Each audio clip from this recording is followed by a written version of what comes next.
जब से मैंने ये पासपोर्ट वाली जो सीरीज़ स्टार्ट की है जिसमें मैं पुलिस वेरिफिकेशन को आपको समझा रहा हूँ, मैं ये देख रहा हूँ कि पुलिस को लेकर बहुत ज़्यादा मिथ जो है वो क्रिएट किए जाते हैं और पुलिस वेरिफिकेशन का नाम जहाँ जहाँ आया है वहाँ वहाँ लोग डर जाते हैं कि पुलिस वाले कितने रुपए लेंगे, पुलिस वाले परेशान तो नहीं करेंगे, क्या वेरिफिकेशन कर देंगे या नहीं कर देंगे। तो आज आपको फिर से समझाऊंगा, बताऊंगा आपको कि कौन कौन से ऐसे डॉक्यूमेंट उन्हें चाहिए होते हैं जब पुलिस वेरिफिकेशन करने वो आते हैं या आप जाते हैं, साथ साथ कितने समय में ये पूरी प्रोसेस हो जाती है। और अगर आपके पास डिज़ायर्ड डॉक्यूमेंट नहीं है या जो डॉक्यूमेंट उन्होंने नहीं मांगा है तो उस केस में आपके पास क्या अल्टरनेटिव्स होते हैं।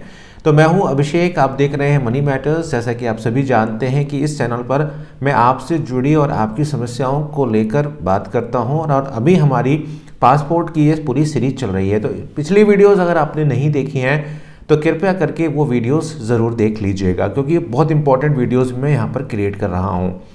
तो पुलिस वेरिफिकेशन कब होता है? देखिए, जैसे ही आप अपने डॉक्यूमेंट वेरीफाई करते हैं उसके बाद पुलिस थाना जो आपने भरा होता है उसके पास आपकी फ़ाइल चली जाती है। आज की डेट में सारा काम ऑनलाइन होता है, तो एक ही क्लिक पर जिस दिन आप अप्लाई करते हैं उसी दिन शाम तक वो फाइल पुलिस थाने में, जो थाना आपने भरा होता है, उस तक पहुंच जाती है। ये बहुत सिंपल प्रोसेस है। उसके एक दिन या 2 दिन के बाद अगर उनके पास काम ज़्यादा है तो ज़्यादा टाइम ले लेते हैं, और अगर नहीं है तो आप खुद भी जाकर अपना पुलिस वेरिफिकेशन वहाँ पर करा सकते हैं। पुलिस वेरिफिकेशन के लिए एक डाक विभाग वहाँ पर होता है जहाँ पर सारी जो कार्रवाई होती है वो एसपी ऑफिस को भेजी जाती है। आप उस अधिकारी से जाकर मिल सकते हैं या उस पुलिस वाले से जाकर मिल सकते हैं। अब ऐसे में आपके पास जब फ़ोन आता है, पर्टिकुलर पर्सन कोई फ़ोन करता है, पुलिस वाले फ़ोन करते हैं, आपसे पूछते हैं कि आपका पासपोर्ट का वेरिफिकेशन होना है, तो जैसा मैंने बताया कि 90% केसेस में अब लोग थाने में ही बुला लेते हैं, खुद नहीं जाते हैं। लोगों को डर इसी बात का रहता है कि यार पुलिस वाले घर पे आएंगे तो आसपास वाले क्या सोचेंगे। ये एक बेसिक सा प्रॉब्लम है जो सभी के साथ होता है। जब मैं बनवा रहा था तो मुझे भी ये बात लगी थी, टू बी वेरी ऑनेस्ट, लेकिन अपने एक्सपीरियंस से मैं शेयर करना चाह रहा हूँ कि ऐसी कोई प्रॉब्लम होती नहीं है। तो जब वो वहाँ पर आप उनसे फ़ोन पे बात करते हैं, आप उनसे पूछते हैं, अव्वल तो वो खुद ही आपको बता देते हैं कि भाई ये डॉक्यूमेंट जो है वो आप लेकर आइएगा। डॉक्यूमेंट कौन कौन से होते हैं? देखिए, एक आधार कार्ड तो वहाँ पर लगता ही लगता है, 2 फोटो वो आपसे लेकर रखते हैं। किसी किसी जगह पर या किसी किसी स्टेट पर वो फ़ोटो नहीं भी लेते हैं, ये बात भी ध्यान रखिएगा, क्योंकि आप में से कई सारे लोग कमेंट ये करने वाले हैं कि हमसे तो फ़ोटो नहीं लिए थे। तो कहीं कहीं जगह पर वो फ़ोटो नहीं भी लेते हैं, वो मैंडेटरी नहीं है, लेकिन यूपी में कुछ जगहों पर फ़ोटो जो है वो लिए जाते हैं। तो मैं आपको बता रहा हूँ, 2 पासपोर्ट आपके फ़ोटो होते हैं जो बिल्कुल लेटेस्ट आपके होने चाहिए, जो आपका पासपोर्ट का जो फ़ोटो है उससे आपका मेल खाना चाहिए। मतलब ये कि आपका 3 महीने पुराने से ज़्यादा फ़ोटो वो नहीं होना चाहिए। इस बात का विशेष ध्यान रखिएगा। 2 चीज़ें वो आपसे और मांगते हैं, वो होता है निवास प्रमाण पत्र, और आपसे अगर आपके पास निवास प्रमाण पत्र नहीं है तो उस केस में वो आपसे और चीज़ें मांग सकते हैं, जैसे कि आपका ड्राइविंग लाइसेंस, क्योंकि उन्हें एड्रेस को वेरीफाई यहाँ पर करना होता है।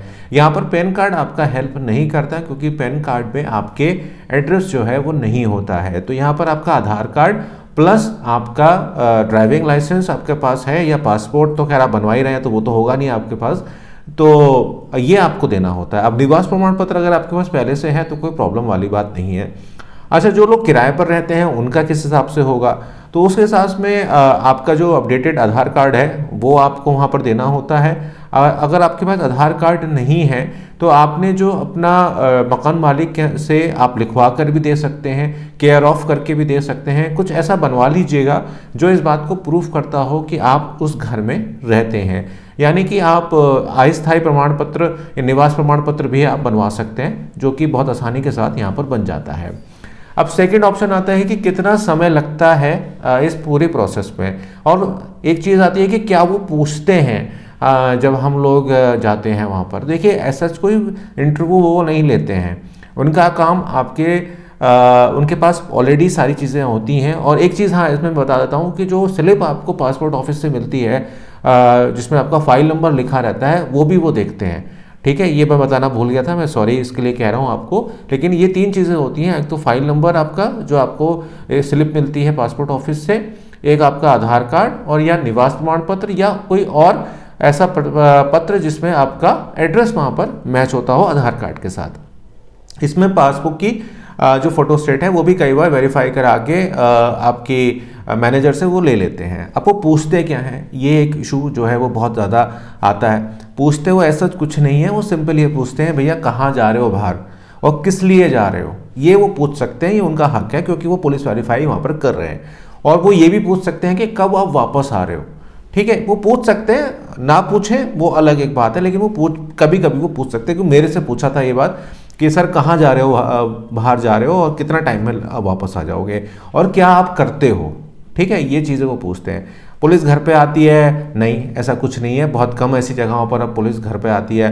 कई कमेंट्स पढ़ रहा था, उस कमेंट में लिखा था कि क्या पड़ोस में लोगों से वो लिखवा के ले जाएगी, पड़ोस वाले का कुछ लगेगा क्या, ऐसा कुछ नहीं है। आपका होना है और आपके केस में ही आपसे जो जानकारी लेनी है वो ले। अगर आपका कोई पुलिस रिकॉर्ड है उस केस में फिर इंक्वायरी लंबी होती है। अगर आपने मतलब कोई क्राइम किया हुआ है, आपके खिलाफ कोई एफआईआर दर्ज है पहले से, या कोई क्राइम रिकॉर्ड आपका है, उस केस में मैं मान सकता हूं कि आस पड़ोसियों से पूछताछ होगी और लंबी प्रोसेस हो जाती है, वो दूसरी प्रोसेस हो जाती है। तत्काल के केस में एक कमेंट आया था कि मेरा पासपोर्ट जो है वो बनकर आ गया है लेकिन मेरी पुलिस वेरिफिकेशन नहीं हुई है, तो कब होगी। देखिए तत्काल का मतलब ही ये है कि इमीडिएट आपको मिल गया है, पुलिस वेरिफिकेशन आपकी हो जाएगी जब होनी होगी। हालांकि तत्काल बनने के 10 से 15 दिन के अंदर वो चीज़ आपकी पूरी हो जाती है। और उस केस में भी आपसे यही पूछा जाता है कि आपने तत्काल बनवाया है तो आप कहाँ जा रहे हैं, इमीडिएट कहाँ जा रहे हैं। लेकिन तत्काल का जो केस होता है उसमें पुलिस वेरिफिकेशन या अदर जो चीज़ें होती हैं एसपी ऑफिस वाली सारी चीज़ें बाद में होती हैं।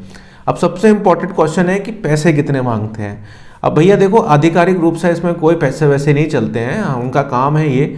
और आपकी अगर फाइल पूरी है और आपको कुछ भी ऐसा नहीं है, मतलब आपका कोई क्रिमिनल रिकॉर्ड नहीं है, तो उस केस में कोई पैसे वैसे लगते नहीं हैं। लेकिन फिर भी थोड़ा चाय पानी जो है वो चलता ही है।